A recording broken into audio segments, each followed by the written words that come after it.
HRN listeners. As we celebrate our 15th year, we are deepening our commitment to giving voice to the next generation of food systems storytellers, and we need your help. Our internship and fellowship programs help activate new possibilities for underrepresented and underestimated young people through experiential journalism, audio engineering, and production training. Through these unique programs, HRN helps food equity stewards build essential workforce readiness skills that expand their potential and foster economic mobility. Please consider supporting these critical programs. And with a minimum donation, you can be entered to win a dinner for two at an amazing restaurant in one of 8 cities and tickets to a concert at a great venue in one of those cities. We have incredible partners across the country who have donated, as they also share our passion for helping to educate the next generation of food systems storytellers. Check out heritageradionetwork.org/15 to donate and enter to win today. That's heritageradionetwork.org/15 to donate and enter to win today. And make sure you donate before March 31st. Thank you. You're listening to Heritage Radio Network. Since 2009, HRN podcasts have been exploring the wide world of food, beverage, and agriculture. Learn more at heritageradionetwork.org. This episode is brought to you by 818 Tequila. Delicious and smooth tequila, made in harmony with the earth. 818 Tequila, imported by 818 Spirits Manhasset, New York. 40% alcohol by volume. Drink responsibly.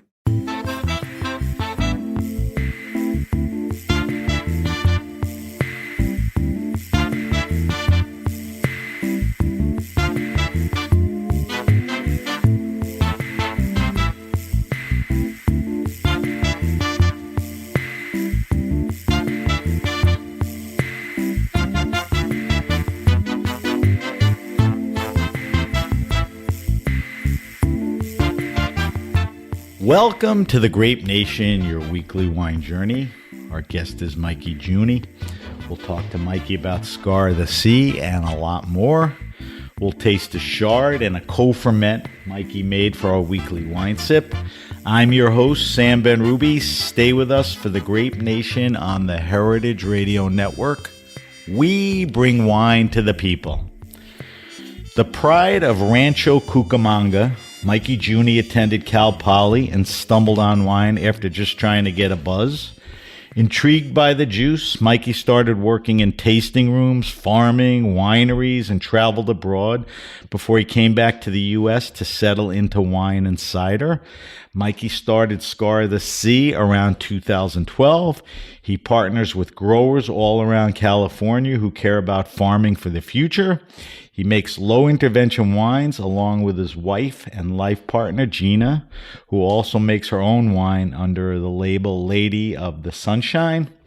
The wines are very personal, unique, delicate, nuanced, and focused on proper acid. Welcome to the Grape Nation, Mikey. Thanks, Sam. Wow, that was a cool intro. That was a good one, right? Yeah. We're talking to Mikey remotely. I would have loved to have sit face-to-face with Mikey, but he doesn't get to New York that much. Where are you right now, Mikey? I'm in Cayucos, California. I'm at my house, just a town just north of Morro Bay. Okay. And that is quick ride over to It's about everything you're doing there? Yeah, it's about 30 minutes to our winery and about 40-minute drive to the vineyard we farm. Kind of everything we do around here is within about an hour. Central Coast is pretty spread out, so there is a little bit of driving here, which is part of the beauty of it. It's not too crowded. So when you said to farm my vineyard, I want to get into that a little later because that's an important part of what I want to talk about. But in knowing you, not meeting, but, drinking your wines and following you on social media and, talking to other people, I stumbled across the fact that you have a very interesting past, is much or more colorful, than more of my guests. So I ask all my guests to give me a little background on their journey in life and wine that pretty much got you to current, which is your own winery, Scar of the Sea. And I think in setting that up, I think Gina And I think your family and her family, there's a lot of interesting stuff there.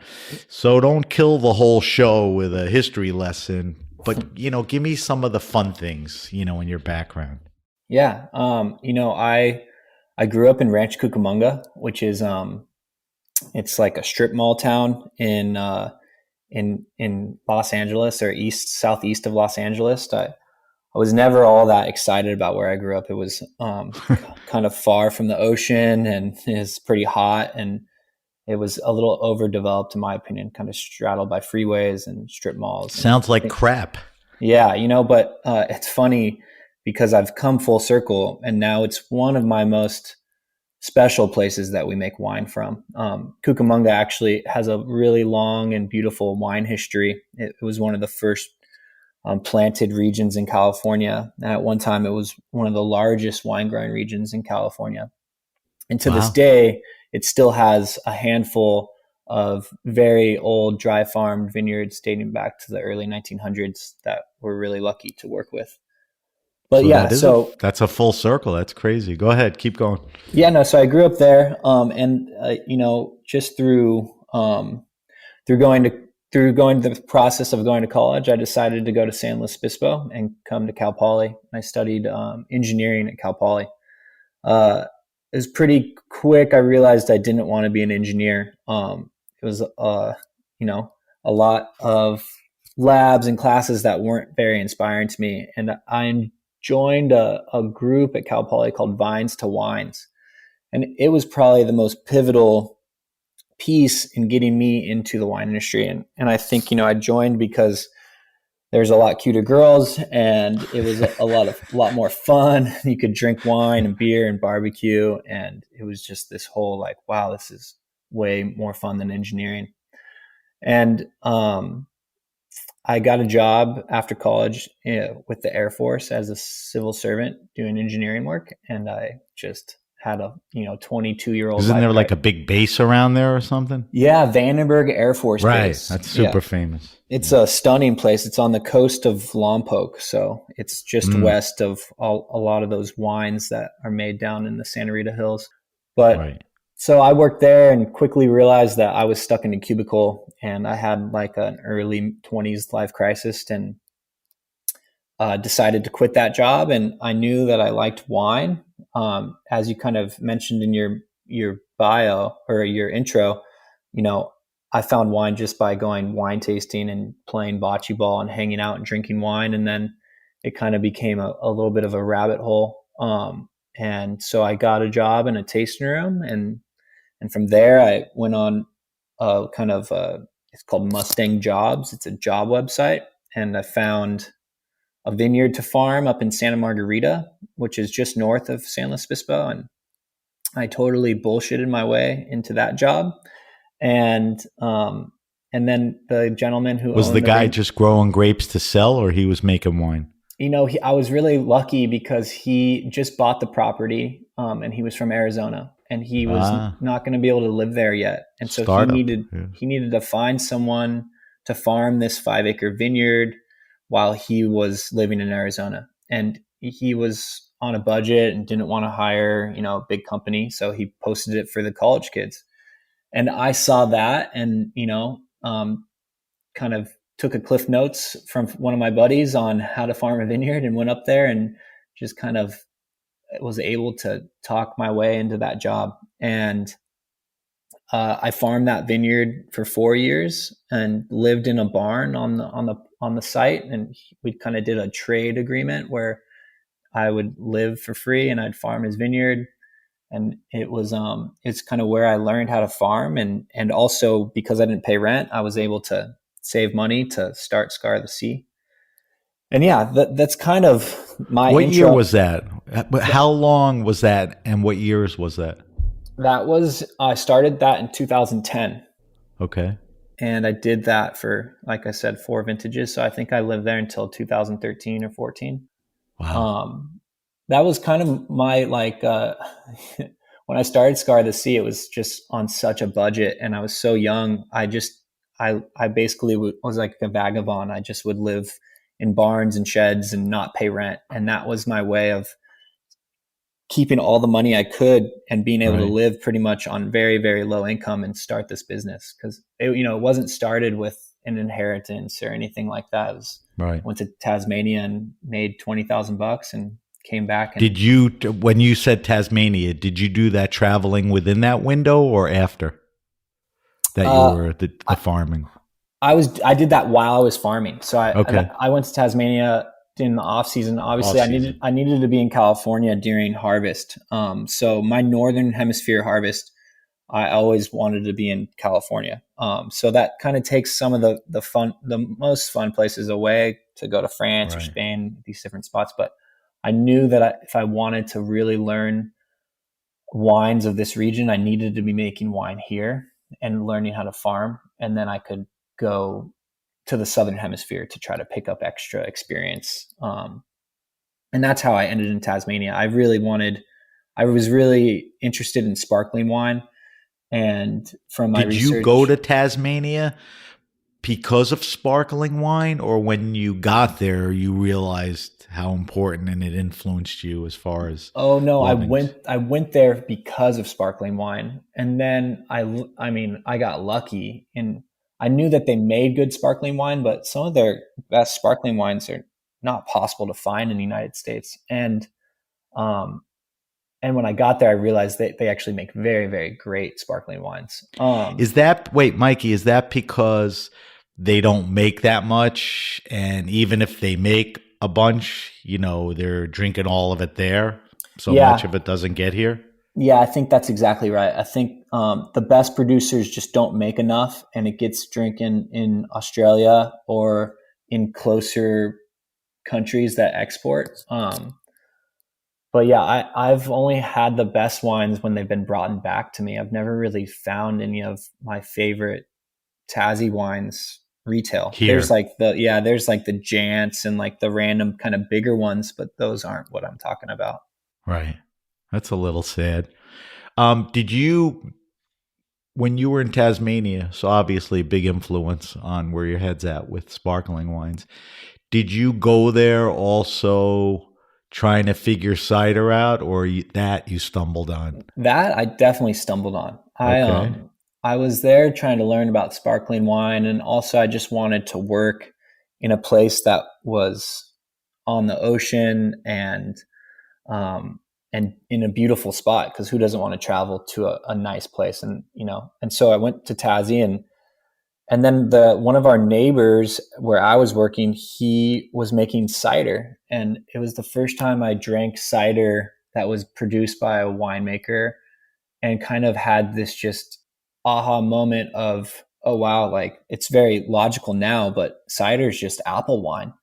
And so instead of grape juice, it's made with apple juice. And I had never, I drank ciders growing up and in college, but I never thought of it in that way. And I don't think I ever drank ciders that were produced in that way. Yeah, you weren't drinking that stuff. Yeah. That's for sure. And so then that just opened a... Wait, isn't like, and I'm older than you, but isn't like the apple cider we drank, there are two kinds. There was the non-alcoholic, which was like a deep brown, right? Yep. Ciders. And then there was the vintage cider, which was a little more golden. Yeah, but the golden stuff you're talking about, made like wine. You didn't drink anything of the likes of what you tasted there. No, I mean, right? Before Tasmania, the only cider I probably had was like Angry Orchard at a bar. Right. And it was not the ciders that inspired me whatsoever. And so, yeah, that's kind of where I found cider, and that's where I learned a lot about the fundamentals and basics of sparkling wine.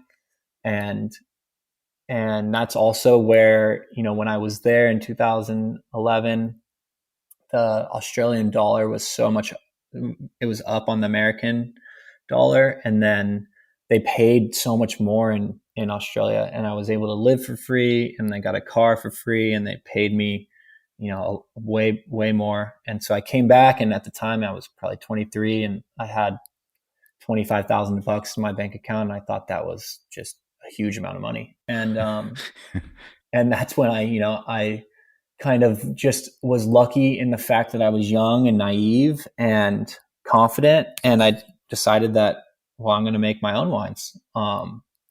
I did not have enough experience at that point to do that. But that just started. What do? You take a job somewhere? Yeah. I mean, I continued to work for other people for up until about 2016. Okay. And so this was a side hustle. I would work for other winemakers as a cellar rat or whatever. And then I would go hustle down to where my wines were and take care of my wines on the side. And then it was just kind of always this like double time job. So when do you make the break? When do you disassociate yourself from other things and dedicate entirely to? Yeah, I think it was 2015, and I realized that if I ever wanted to make this thing like really go, it couldn't be a side job. It had to be the main job. Right. And I also realized that I had zero liabilities. I was in my low to mid 20s. I didn't have kids. I didn't have a girlfriend. So you could jump right in. Exactly. Nothing without mattered. Losing anything. Exactly. No risk involved, in my opinion. It was fortuitous and a good setup, good timing. Exactly. And so it was just, I had nothing to lose. And even if I lost all the money that I put into it, I've never been that attached to money. It's something that we make and use to have experiences and live our life. And so it just was fortuitous in that era of my life to be able to be doing this kind of hard grinding part of my right. Of so the stop journey. There for a second. I just want to go backwards a little and fill in some blanks. Yeah. Your family, grandparents, they came from the Napa Valley, right? I mean, if anybody loves Napa wines and they've traveled up and down 29 to tasting rooms and wineries, they've stopped in the Oakville grocery. What was the connection there? Yeah, no, my family, through my dad's side, I think has been in the Napa Valley in St. Helena for 5 generations. Wow. And so they were some of the first Swiss Italian immigrants to come into the Napa Valley. They helped build what now is the CIA building, but used to be the Christian Brothers Winery. Right.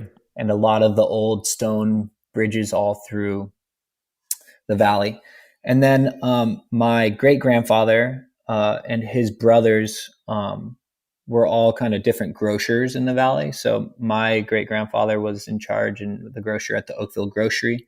He was the postmaster and lived in the house next to the Oakville Grocery, which is now like a tasting room. But we used to own all the Oakville Grocery. There was not much there. Yeah, and I mean now it's in front of Opus One, and there was nothing. There was nothing there. There's fig trees and so yeah, that's where my grandpa grew up there. And but you as a little kid, I assume, were in and out of there, so you had a pretty good, I mean, you were breathing that air and walking that earth type for thing, sure. right? And wine was always on our table. We were never in the winemaking like business. No one in my family. My grandpa was the principal and education. But was it a European, like Italian thing? You have wine at the meals? Yeah, for sure. We would definitely have, there was, like I said, just always wine. And it was always cool old Napa wine. We would always be drinking old Heights Cellars or Joseph we'll Phelps be tasting wines. that now. Yeah. And, all right, so go ahead. No, you keep leading. I guess I didn't grow up in St. Helena or Napa Valley. My dad. No, I know you said Rancho Cucamonga, but you had that connection in your life, and the family had some pretty deep connections. Yeah, and even still in St. Helena, there's a deli there called the Giugni Deli. And I meant to ask you offline. Is that the family? That is the family, but that's not. They sold the business, so someone else now runs the Giugni Deli. But it was theirs at some point. I mean, yeah, they started. It was my Uncle Henry's, and he started it. And the Giugni still own the building, just not the market. Did the guy who took it over kind of carry on what they were doing, or he just came? Oh no, it's like I mean, if you go in there, it hasn't changed since the 70s. Oh, that's cool. It's like the most. I like to hear that. Iconic deli. Before we jump ahead, I want to talk about Gina, because of course she's a hugely important part of your life in every way. When did you meet her? What year? I mean, we got to about 2016. When did the two of you? Gina and I met in 2014. And one of my first jobs was at a winery down here called Chamisol. It's in the Edna Valley.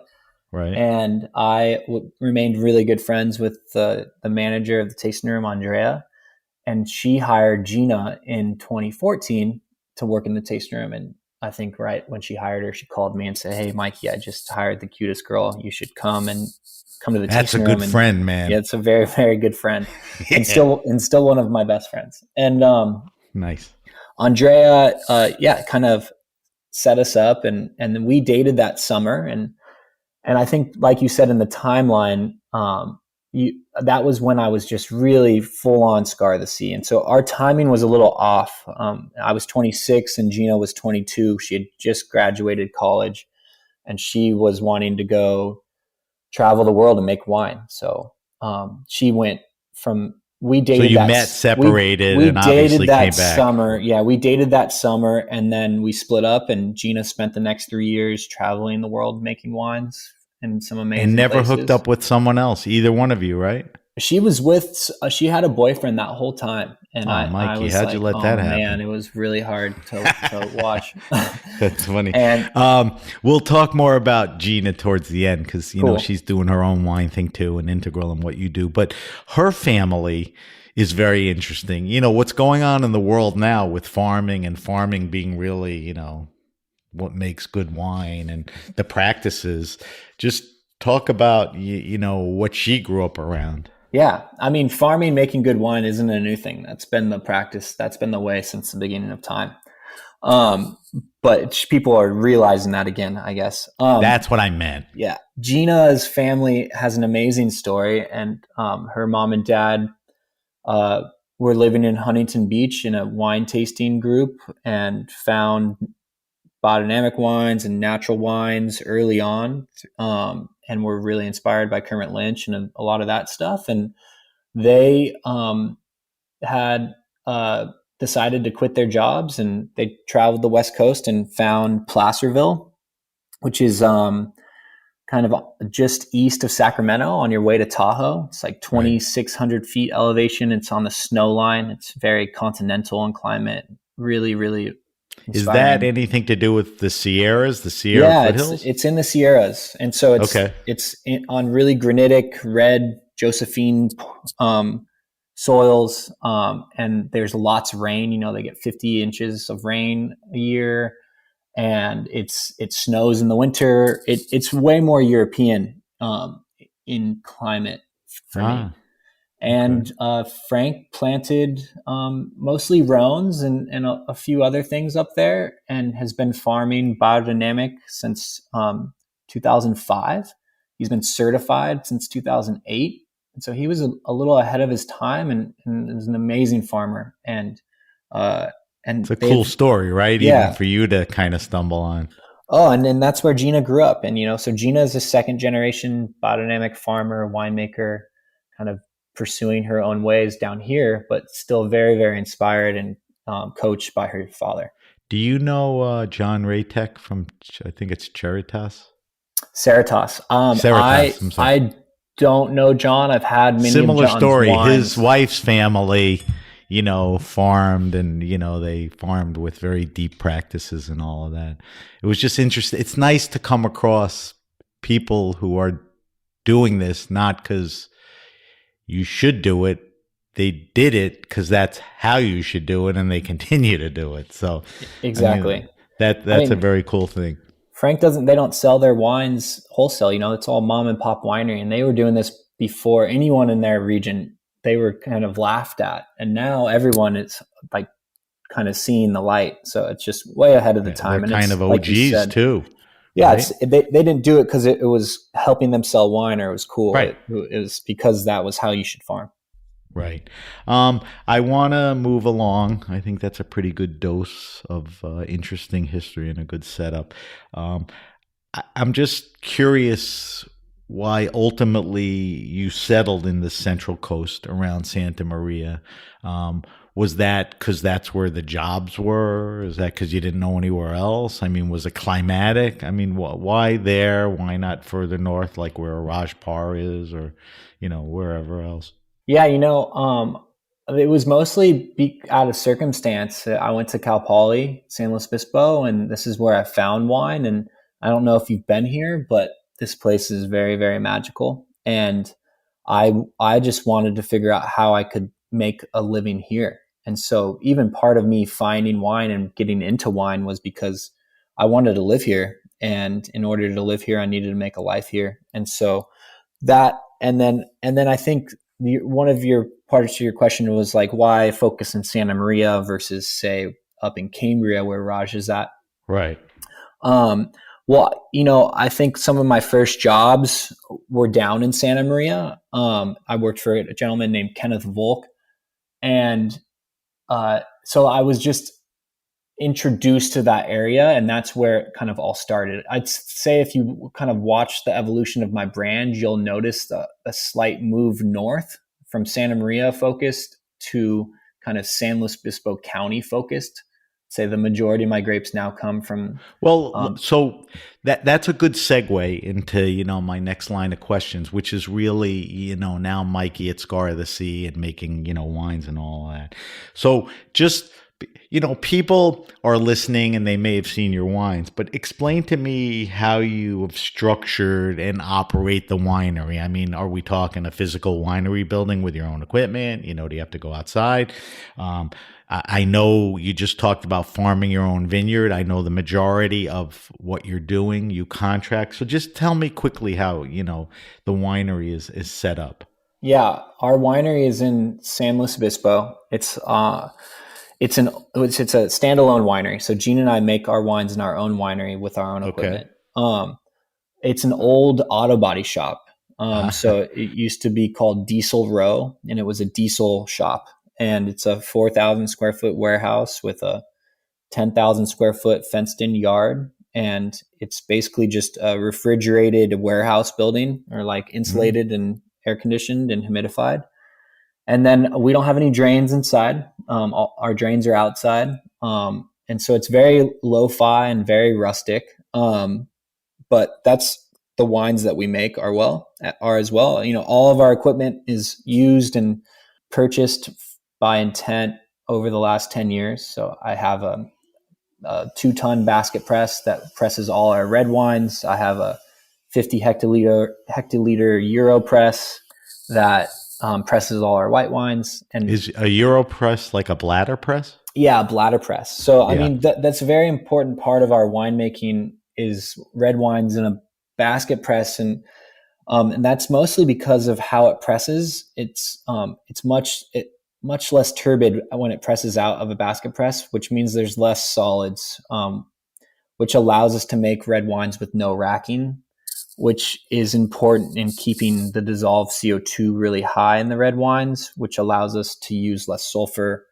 And so all these little winemaking is like 1,000 small decisions that all kind of chain into other decisions. And so, Let me just interrupt for a second. And I hate to interrupt, but I always interrupt. When you say you use that press and there's less solids, that's conscious. And is that something you learned or realized stylistically? That's where you needed to go?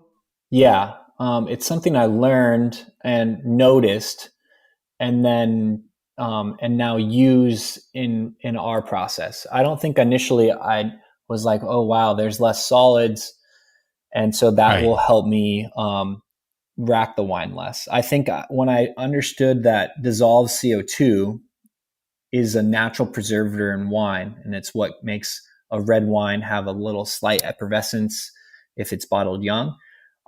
Dissolved CO2 allows a wine to be stable without sulfur, and it keeps a wine fresh. And so, in order to bottle wine with high dissolved CO2, you need to not agitate the wine. So you need to not rack the wine. You also need to have a very cold cellar.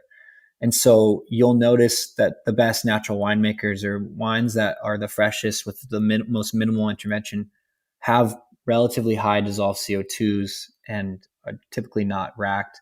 And so the reason that the solids matter for racking is because if you have too much solids in a red wine, you'll often find that the wine is slightly reduced. And if it's reduced, sometimes you'll need to rack it off its lees. This allows me to not have to go through that process by only using a basket press. It's less solids, which means less chance of reduction on a red wine, which means I don't need to rack it. So it's kind of a broad question. I don't even know if it's the right one.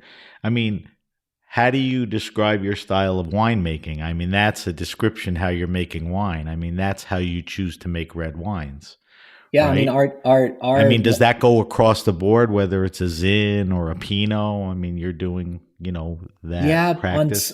on pressing for sure. When I press it is a different question. My style of winemaking is a lot of attention with very minimal,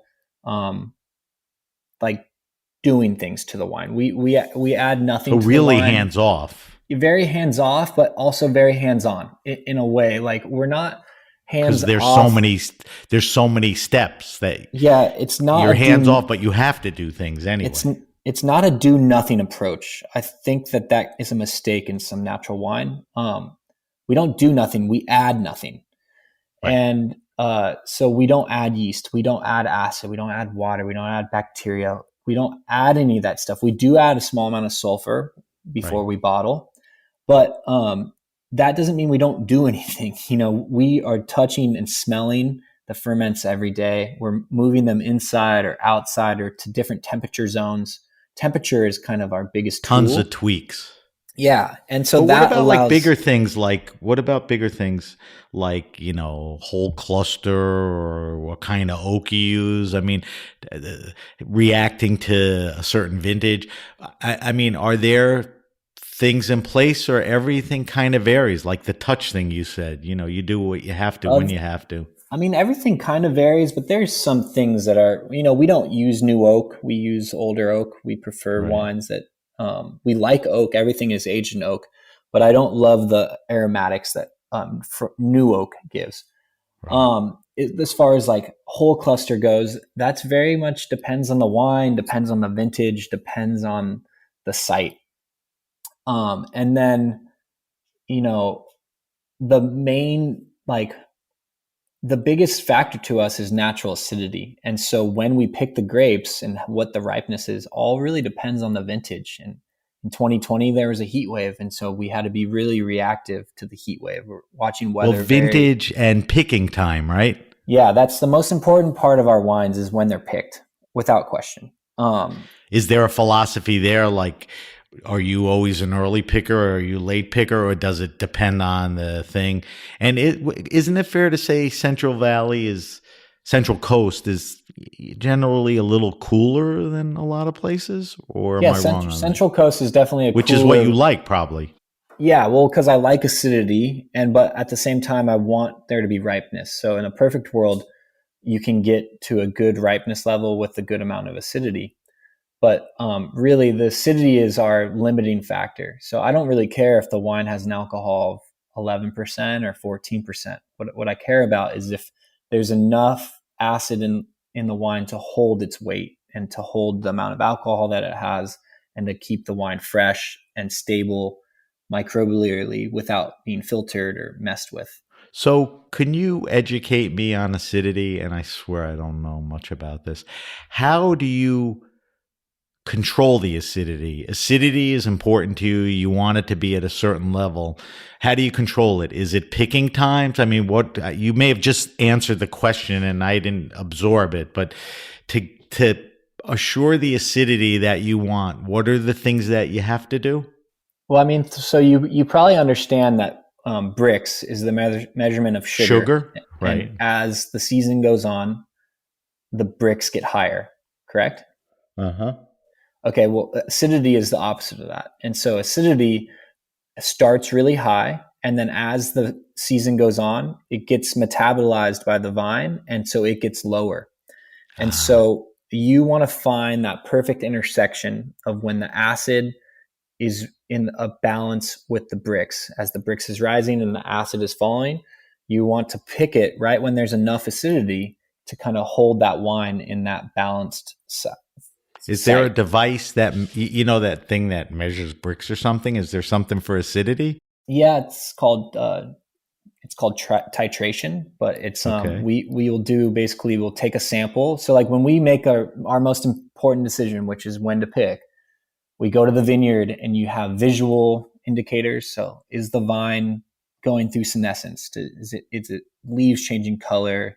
Are the seeds turning brown? What does the skin of the grapes look like? What does the ground look like? also you're looking at the weather. Is there a heat wave coming? Is it raining coming? And then we take a sample and we'll mash up the grapes and we taste it. And then we also run a lab analysis on it. So there's a pH probe, so we can test the pH of the wine, which tells us the strength of the acidity. And then there's something called titration, which basically we do a titration on the wine, and it will tell us the TA, which stands for titratable acidity. So titratable acidity is what we taste in the wine. Like, how acidic does it taste? That's a measurement of that. pH is a measurement of how powerful the acid is. So like, it really shows me more whether the wine is microbially stable, like how low the pH is kind of determines more chemistry based stuff. Right. Mikey, we have to take a break, but before we take a break, a couple things. Yep. I want to just talk quickly about one of the wines that we have in front of us, the Chardonnay. And when we come back, I want to morph out of the cellar into the farm, and talk about some of your partners' requirements, all of that type of stuff.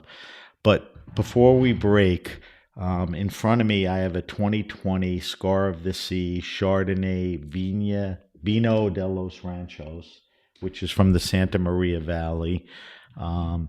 Tell me a little about this wine. I have it in front of me. It's a beautiful golden color. Tell me more.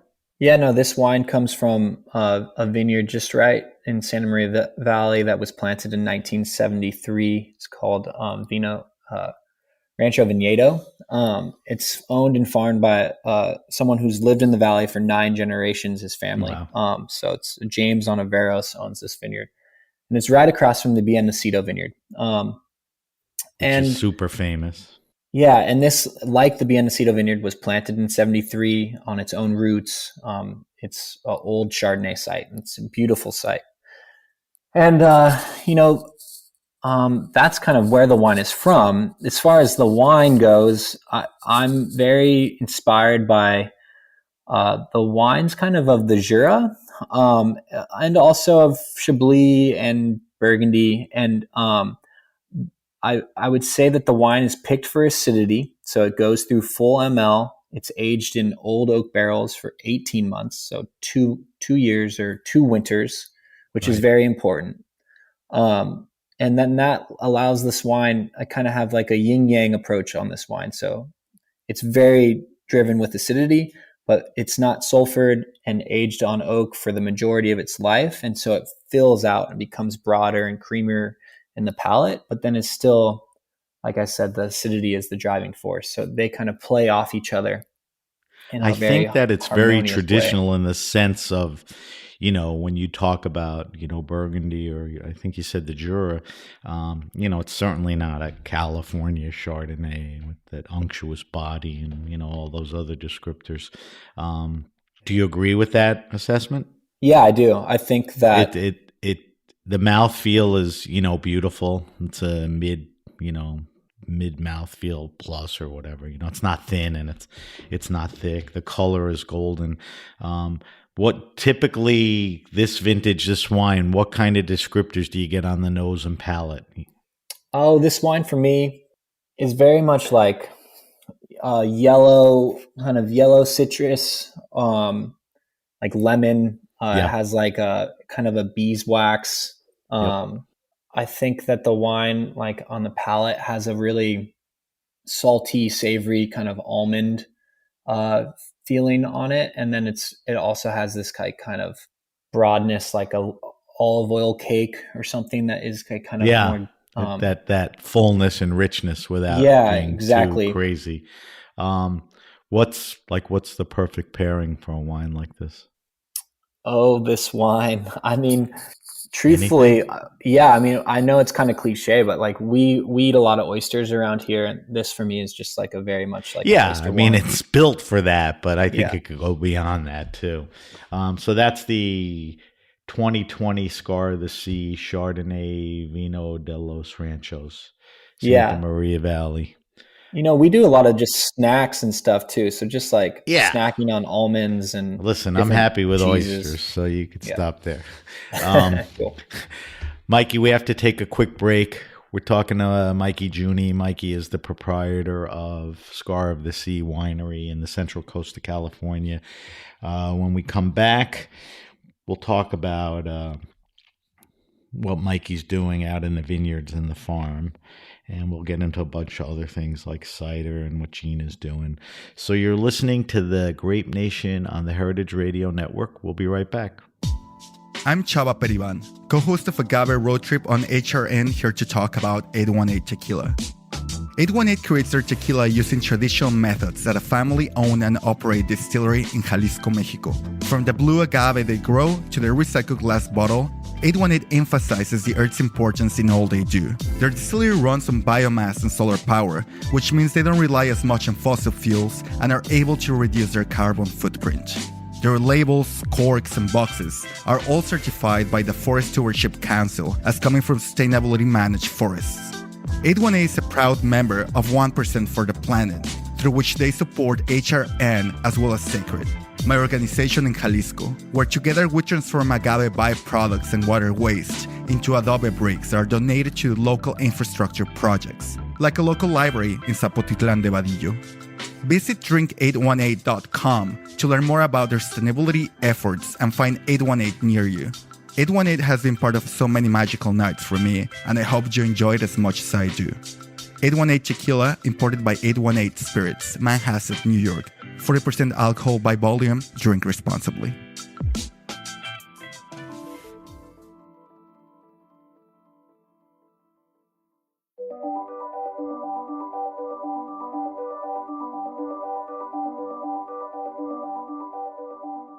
This episode is supported by HRN business member Food Karma Projects, dedicated to community building by creating unique food events that showcase the best local food, chefs, beer, and wine.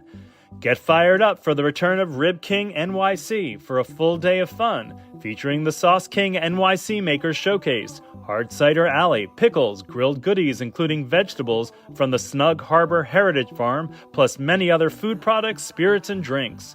It all takes place on Saturday, May 28th at Snug Harbor Cultural Center and Botanical Garden in Staten Island. To purchase tickets or for more information about this ultimate Memorial Day barbecue and picnic, visit ribkingnyc.com. Food Karma Projects supports HRN's creative, educational reporting and storytelling that drive conversations to make the world a better, fairer, more delicious place. Okay, we're back. We're back with my guest, Mikey Giugni. Mikey is the proprietor of Scar of the Sea. Mikey, we just tasted a wine. We talked about old Yiddish word, potchering around in the cellar. Now let's talk about getting out in the field. The majority of the wines that you make do a couple of things. They span a pretty big swath of California, and you contract most of these wines. True? True. Yes, that's right. All right. So, I mean, we all know farming is everything in winemaking. You don't do it right out on the farm. It doesn't matter what you do. And you shouldn't do anything, in the cellar. So we go back, to the story you told at the beginning to current. I mean, how do you select your farming partners? How are you lucky enough to find guys? Have you been with these guys a while? How many different vineyards are you working with? Where are they? I mean, in a nutshell, kind of walk me through that. I mean, relationships are kind of everything in this world. And like all of them, they don't happen overnight, and they need to be mutually beneficial. We have a policy. Everything we work with has to be farmed organic at minimum. Minimal. Like our minimum phase is practicing organic. And hopefully, and with the idea of moving that needle forward. So the vineyards that my wife and I farm are certified biodynamic through Demeter, and which is just a holistic regenerative approach to organic farming. Right. But finding partners and like you mentioned, Scar of the Sea really is a negotiant project. It's a project where I do not own any of these grapes.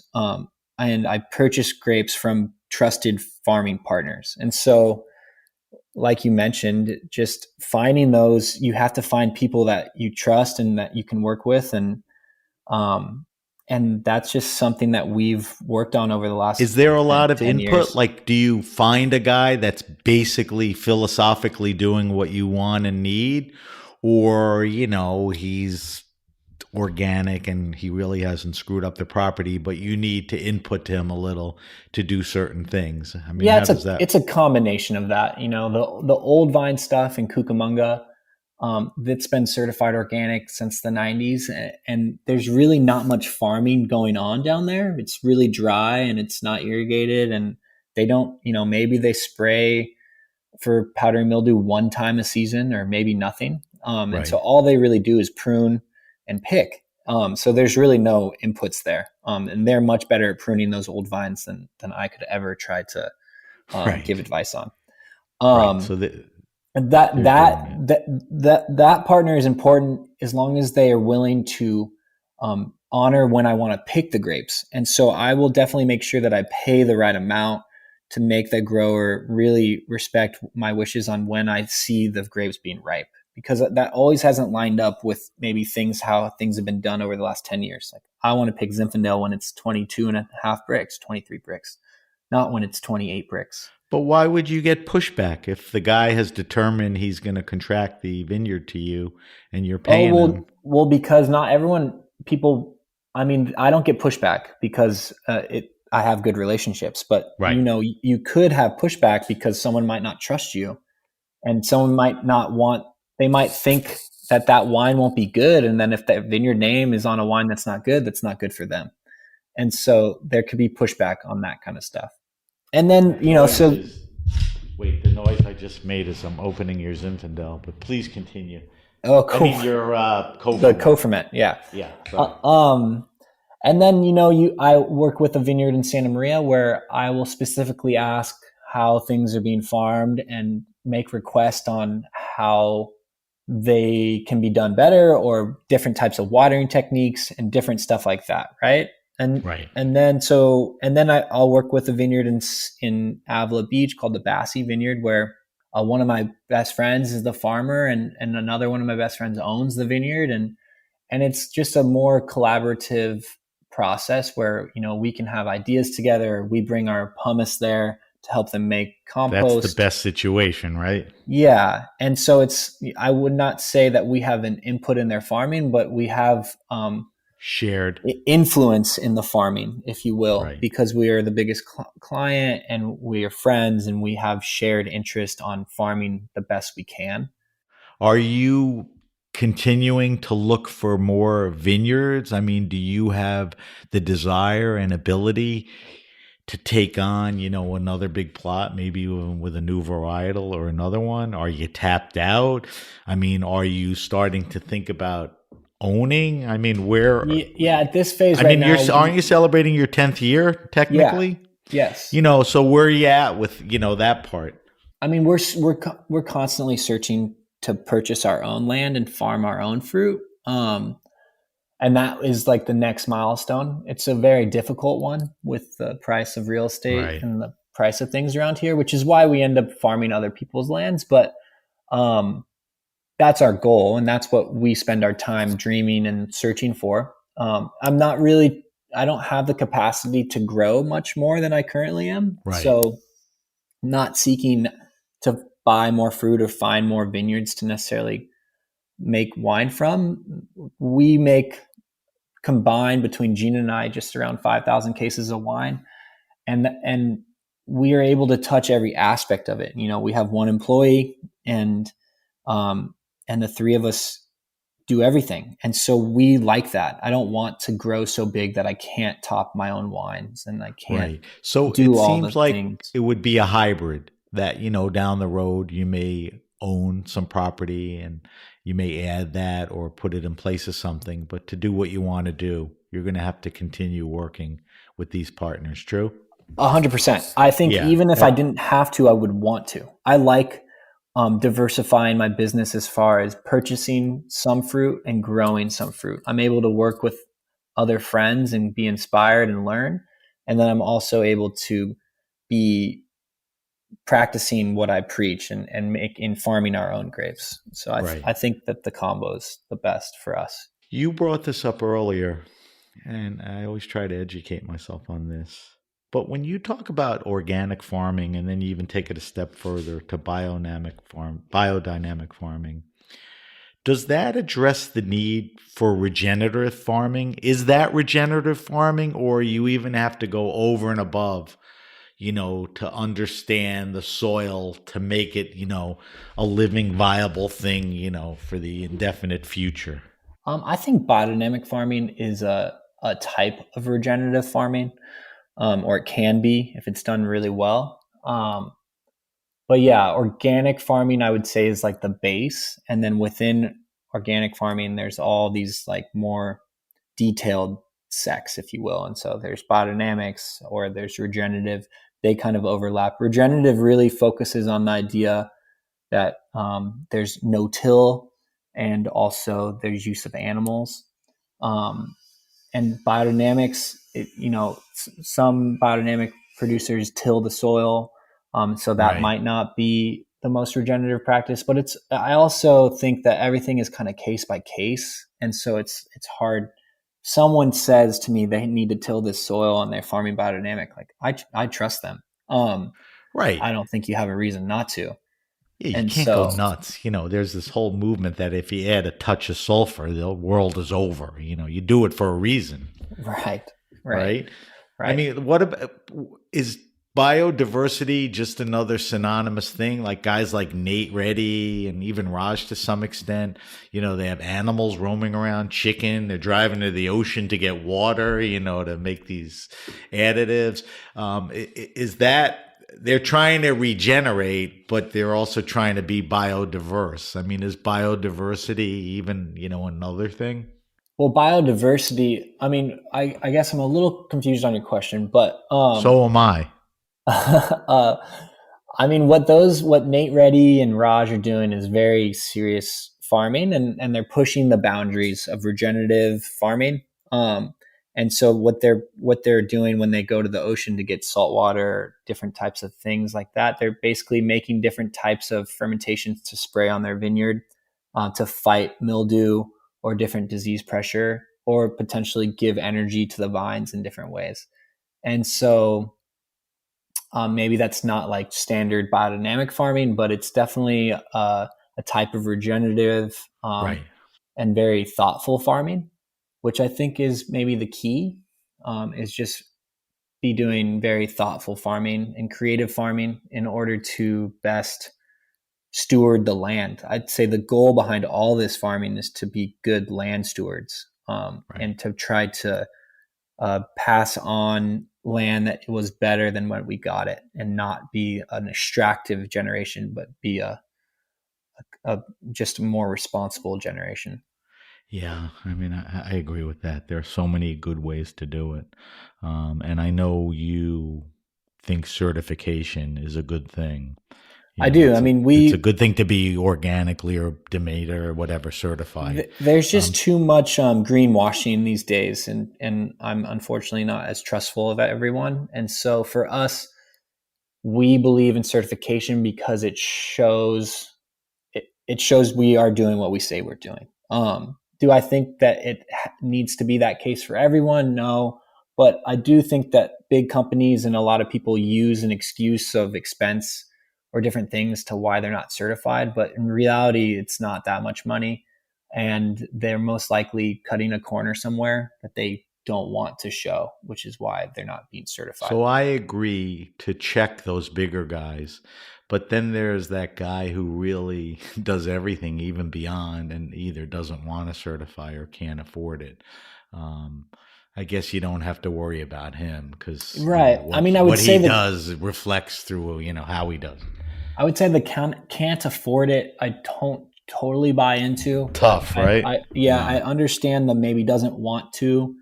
And if that person is small enough and I trust them, then that's fine. But I also just think that the certification takes the guessing out of it. And you can always be better than your certification. You could be certified biodynamic and be farming extremely regenerative and in the best, and you're still certified. Like when we get certified, that's our minimum, right? We're minimum biodynamic. Right. That means we can farm. Anybody good doesn't stop there. Exactly. And Right. so that's my point with that. And that's the same reason that, we got our winery certified, so we can actually moving forward, put biodynamic stamps on the wines that are actually farmed biodynamic, and kind of just show transparency to our consumers in a way of educating the consumers so that they can put their money behind people and places that are trying to steward the land properly. Right. All right. I have a Sophie's Choice question for you. Do you think you make better wine or better cider? That's a hard Good question, right? Yeah. You didn't jump on an answer. No, it's a hard one. I don't like the question, I'd say, is why I don't. All right, it's I'm a hard ending the question. interview right now, and I'm not going to air it. No, really. I get that. I mean, it's a silly question, but it was my segue into cider. And the reason I asked that is the next few minutes we discuss this, making cider is like making wine, and I think you'll describe some similarities. But I mean, why is it so hard to answer? Oh, because I like them both a lot, and they're very different. Let's end it at that. So they're equally as important. And, cider doesn't always get the props, that it deserves in that sense. So tell me a little about your ciders, because like I said, and you'll expand on it, you're very serious about how you make your cider. It's like making wine with apples, not grapes, you said earlier. Yeah. So tell me what you're doing there. Our cider comes from an orchard planted in Aptos in the 1940s and 50s. It's an old American varietal called Newtown Pippin. Right. The orchard is farmed with no inputs, so it's just pruned and picked. And cider has terroir and its own way and has its own distinctive things, which is why I think it's so exciting. And so we just make a normal cider, and our normal cider, it's all made the same way as wine, right? It's pressed as apples and turns into apple juice. And then we ferment the apple juice in white wine barrels. And then alternatively to a lot of ciders, I actually age the cider in barrel for a full year. Wow. And then the next year, when I press the next vintage of apples and it starts fermenting, that's when I actually blend in 10% of that fresh juice into the year-old cider, and then I bottle it. And so that's how you What get does the 10% fresh juice do? It's my dosage for bubbles. It is. Okay, so it's dosage. All right. It's what adds the natural yeast in the apple sugar. Then that's what the yeast eat the sugar in the bottle, and it gets sparkly. What's curious to me is you work with so many vineyards, and you work with, I counted easily, a dozen varietals, and you're just as excited about cider, and you work in cider with a singular apple, the Newtown Pippin. Mm-hmm. I guess you're very happy with that. Do you have any curiosities, with Of course I do. But I think more important than other varietals for me is place and farming. And so you nailed that. I kind of nailed that from just the beginning, and I got really lucky to have this old orchard to a good variety that's farmed well. And I'm not trying to grow my cider business. And so, I make what I consider my Newtown Pippin, like just normal cider. And then I do a co-ferment that I'll ferment cider with grapes or white grape. And then I also do like a red co-ferment where I do cider with the pumice of Gamay or Mongoose. And then so I have these kind of three different flavors of cider, if you will. So it sounds like a Piquette cider or something. It is like a Piquette cider. My problem with Piquette is that there's not enough water. There's not enough acid in the water. So most Piquettes get acidulated. So I don't want to do that. And so apple juice has good acidity. And so by re-fermenting cider with pumice, you get these cool aromatics and things from the grapes, but then you have the nice structure from the cider. So it makes I think I know the answer. I just want to double check. The ciders are under the Scar of the Sea label? Yeah. So if you go on our website, there's like Yeah. a handful of ciders that are for sale. Right. Because I know you were involved in other projects and all that. I just want to make sure nobody's confused about it. Yeah, All right, no, yeah. Go Go ahead, ahead. Sam. No. Go ahead. Oh, no, it's You. okay. That's like the fourth time I interrupted you. I get skewered for that, and I don't mean to stop you in your thought. So what I wanted to kind of, we're running out of time. I want to wind down, but I don't want to miss a couple things. Gina, your soulmate in life and wine, she now makes her own wines under Lady of the Sunshine. So a few things. Tell me about her involvement in Scar of the Sea. Tell me about your involvement in Lady of the Sunshine. And you mentioned you farm your own vineyard, and I think I'm right that it's the Chenet vineyard, which I think is Lady of the Sunshine. Fill in all the gaps for me on all that. Of course. So my wife, Gina, she has her own winery, her own label called Lady of the Sunshine. We kind of have like a his and hers, if you will. Okay. And we make them both in our winery. We share, the same philosophies on wines and vineyards, but like I mentioned in this interview, wine's made in like 1,000 different decisions. And so we don't have to dominate each other's decisions. When we have two separate brands like this, it allows us to kind of each have a voice and help each other, but not make each other's decisions. We were trained differently, and we make our style of making decisions and the quickness is very different. And so it allows us to be happily married. Okay. Yin and yang. Exactly. And, Gina's involvement in Scar of the Sea, I would say Gina's more involved in Scar of the Sea than I am in Lady of the Sunshine. Okay. And that's probably because Scar of the Sea is bigger. Right. And so Gina tastes everything with me, helps me make decisions, and kind of is the other winemaker, if you will. It's under maybe my style and my inspiration, and she helps me. And then Lady of the Sunshine is very much Gina and Gina's voice, and the wines are more precise and kind of they just remind me of her more. And we help her when she asks us to help her. So she's very much likes to do all of it and likes it her way. And so when she wants help, then we help her. But it's where Scar of the Sea, she's helping without me asking because she knows I need help. Right. And now, what about the vineyard? Yeah, the vineyard. You own a property, right? We don't own it. We farm it. Oh, I thought you did. So similar to like what I was alluding to, the land prices are so high that in order for us to be in control of a vineyard doesn't mean owning a vineyard. So this is a 6.5 acre vineyard that's owned by an amazing couple in the Edna Valley, and and then we farm it for them. And then we are responsible for all the grapes. And so Gina, and when I say we, that one is more like a Gina with help of me and Charlie. And Charlie's our cellar master. And so that's about 5 acres or 5.5 acres of Pinot Noir and 1 acre of Chardonnay. And it's in the southwest corner of the Edna Valley. And she's been farming it since 2018. And it got certified by Demeter in 2020. And then the grapes go mostly to Gina. So Gina is what I would call a vigneron. So someone who grows the grapes with her hands that she makes. And then I also take some of the grapes and purchase some of the grapes from the farm company that we've set up for that. Right. And I blend that with another vineyard and make what I call like the slow coast Pinot Noir.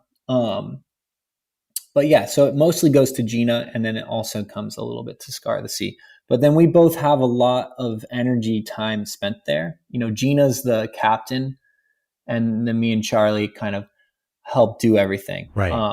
But very cool project. 6.5 acres takes a lot of time when it's farmed that way. So it's, and it's mostly Pinot, you said? It's mostly Pinot with a little bit of Chard. Yeah. All right, Mikey, we have to wrap up soon. We have to do 2 things. I subject everyone to my wine list, and we're going to taste the last wine. Also to Lady of the Sunshine at the end of the show. I'll get info for everybody where they could get more info. All right, so here's our wine list, 5 questions. We ask every guest on every show the same 5 questions because we don't have a lot of time, but even anyway, don't dwell on the answers. Move through them quickly, whatever comes to your mind. So the first question is, what are you drinking now?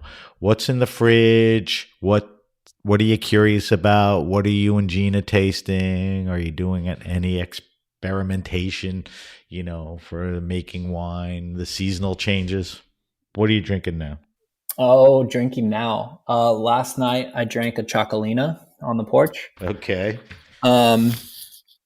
We are drinking fresh, fun wines that kind of go with the season. So right now it's like anything come to mind?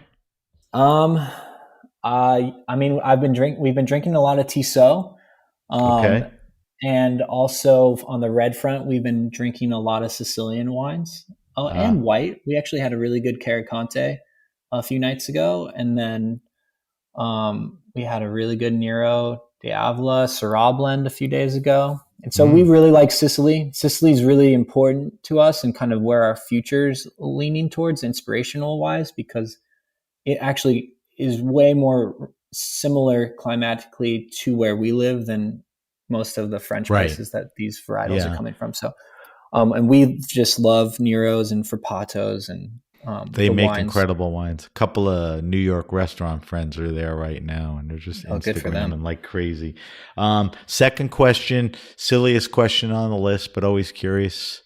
Your favorite wine and food pairing. Not what we think is a good one, but what you like. Obviously, you don't eat it every week, every month, but what's that perfect wine pairing? Earlier, we talked about the Chardonnay and oysters. You're not allowed to use that answer, or champagne and oysters. But what else kind of resonates? Oh, we eat a lot of tacos. Okay. And so, what goes really well with tacos then?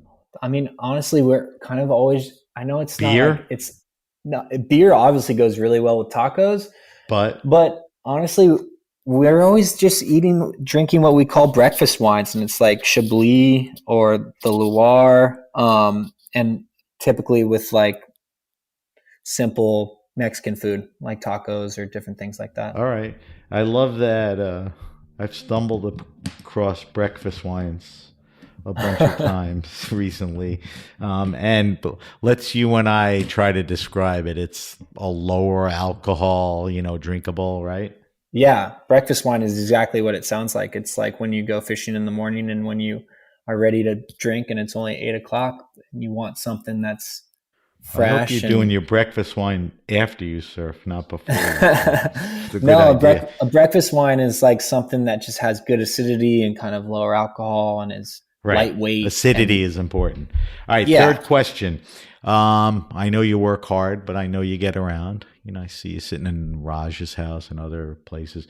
Give me your favorite wine restaurant and/or bar. And probably the easiest thing is, up and down the coasts that you work. What are places? And it's a specific question. Who's got a great list? Interesting? Who's knowledgeable about it? Who has a good vibe? You just walk in and, good people, good vibe, good wine. Who checks those boxes? I think, and whatever you say, you're not excluding anyone. It's like I don't want you to bump into somebody and go, "Why didn't you mention me?" It's just a few things that come to mind.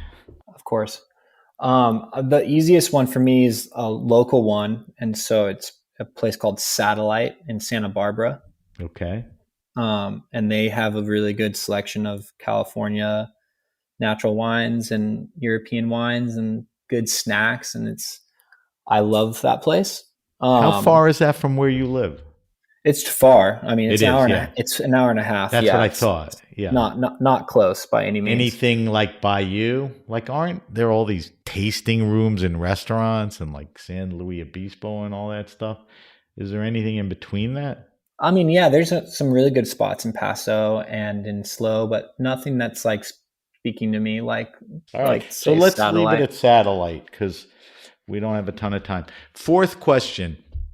Favorite all-time wine. When I initially asked my guests that, I wanted to know the most expensive rare wine they ever drank. I don't care about that anymore. What's the wine that is the most important to you, that changed the way you think about it, that's influential, that's hard to forget? Is there any wine or two that comes to mind that way? Yeah. I mean, there's probably two producers. I would say Alice and Olivier Damour from Chablis, and probably L'Abbaye from the Jura. Both have changed and affected how I make white wines.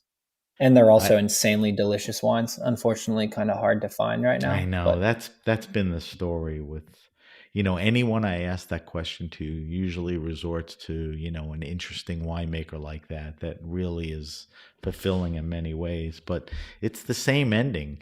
Some of them aren't even around, and the ones that are, it's just hard to get their wines. But that's the way to answer. That's the answer. All right, last question.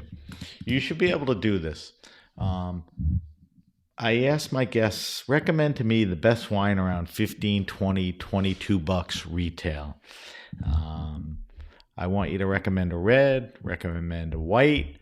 You could do category, you could do maker, but I always say my kids are in like their mid-late 20s. They can't afford to spend 40, 50 bucks. It's not nice to bring supermarket wine to a dinner as a gift. So what are the wines that wow, in that high teen, low 20 mark?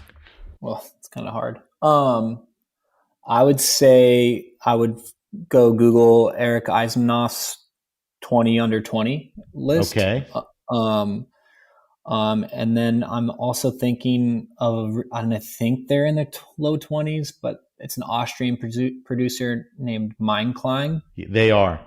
Yeah, and they're delicious. That's a good, and they're biodynamic and they're accessible. Yep. They're kind of, if they are that price, those are definitely the wines I would recommend. They definitely have some wines that fall into that category. And I was just at, I forgot what it's called, Wild World, which is a natural wine festival, even smaller than raw wine. And they were there. Is it in Texas or where is that? Well, it started in Texas and they brought it to New York years ago. Okay, cool. Same people. Byron Bates from Goat Boy and some other guys from Texas. Cool. All right. Those are terrific recommendations. You did a great job. Sam, I realized the restaurant, my favorite wine shop right now is in San Francisco, and it's called Palm City Wines. PALM, Palm City Wines? Palm City Wines, yeah. Can I tell you, I never heard of it. So that's why we do this, because we want discovery. People kind of. We hadn't been either. And Gene and I had the best time we've had in years, just drinking there and hanging out. Good reco. We post all the answers on our social media. So, I mean, we don't do this in vain. We turn people on to, your likes and expertise. So thank you for that. All right. Our final thing, and then we got to wrap it up, is our weekly wine sip. Every week we taste a different wine on air for our weekly wine sip. This week we have a very cool, interesting wine, our second wine that Mikey provided. It's the 2021 Scar of the Sea Bassy Vineyard Pinot Gris and Pinot Noir co-ferment. I've already poured some and tasted it, and I love it. So Mikey, tell me a little more about this wine. This wine is from the Bassy Vineyard, so it's in Avila Beach. It's about a mile from the ocean. It's on sandstone. And the Pinot Gris and the Pinot Noir are planted right next to each other. And they're on like this really white, chunky soil. It's definitely a very good site, and it's surprising that Pinot Gris was planted on it. And yeah, the inspiration behind this wine is really, I wanted to make a wine that I see as very much influenced by the coast. So this is like a wine of the Pacific.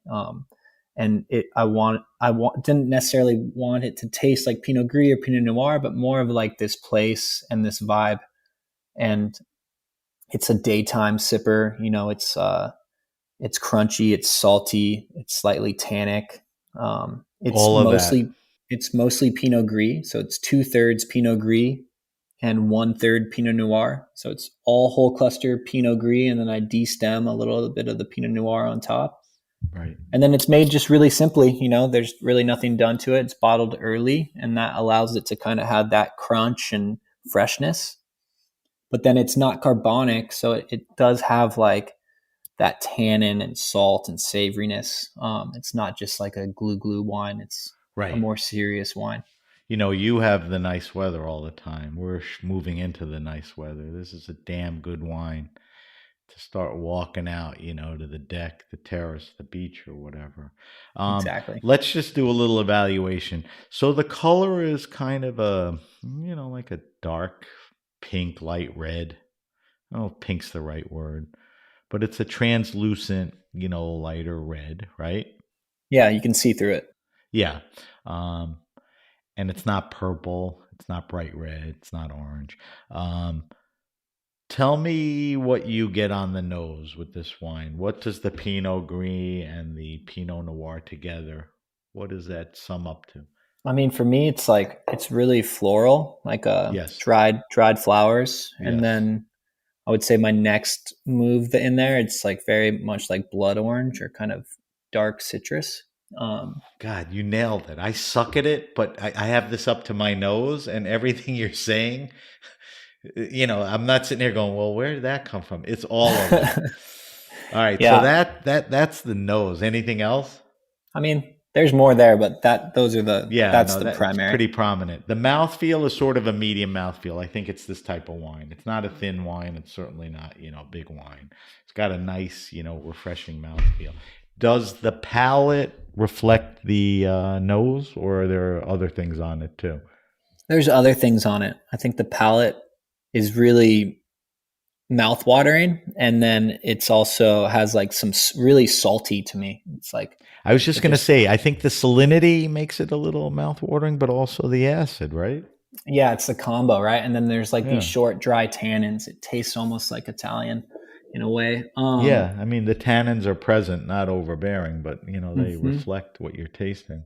And it dries you out, so it's like it leaves your mouth dry and like salty still. So to that sensation, what's good pairings with that? With this? Oh, this for me is like a charcuterie wine all day. It's like cured meats and almonds and strong cheeses. What it hold up? Strong, like hard cheeses, salty hard cheeses, like good salty cured meats and olives. I could do that all day. Skip dinner. Just exactly. Just lay out and lay through a whole tray of charcuterie. All right, Mikey. So that's the 2021 Scar of the Sea Bassi Vineyard Pinot Gris and Pinot Noir co-ferment from San Luis Obispo County. And that's a delicious wine. We have to wrap up the show, Mike. Let me do a quick wrap up, and then I want to get some info from you. So if you have a question, suggestion, wine happening, or event, hit me up at samatthegrapenation.com. That's samatthegrapenation.com.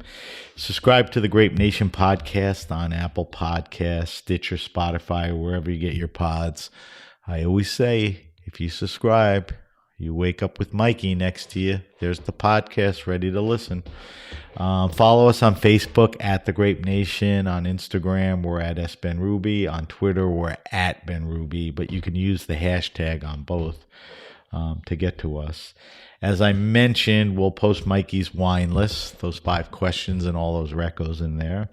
And I will list on our weekly wine sip the wine we tasted plus the Chard that we tasted earlier. On our social media sites. And Mikey, thank you for those wines. It was a pleasure to drink them and drink them with you.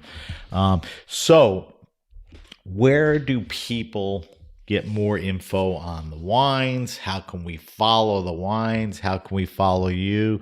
Give me some download on some info where we could stay connected with you. Yeah, our wines, you can find our wines hopefully in your favorite and best wine shops. Or if you can't find your wines locally, then you can always purchase our wines on our website, and we ship via FedEx or GLS. That's scarofthesea.com? Yep, that's scaroftheseawines.com. Or my wife's label, ladyofthesunshine.wines.com. Right. And if you Google either one, That'll But be yeah, the first Google thing that either of comes up. those or Instagram is an easy way of finding us as well. So I'm going to say two things to that. Hopefully at this point, our listeners know that if they go to kind of a cool wine shop, that the owner or the people there are curating good wines. So maybe they'll have your wines. If not, they could talk to the people and say, hey, do you get this? Have you heard of it? Can you get it? So that's Scar of the Sea and Lady of the Sunshine. You should talk to them. The websites are pretty deep, a lot of info.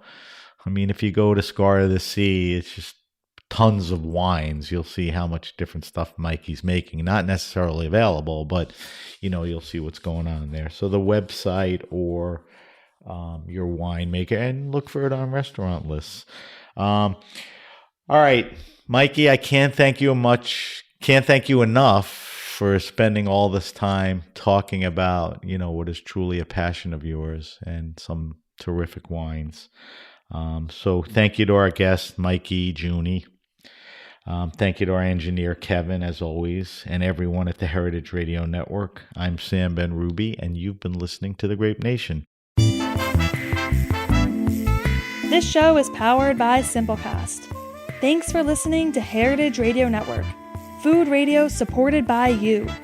Keep in touch at heritageradionetwork.org/subscribe.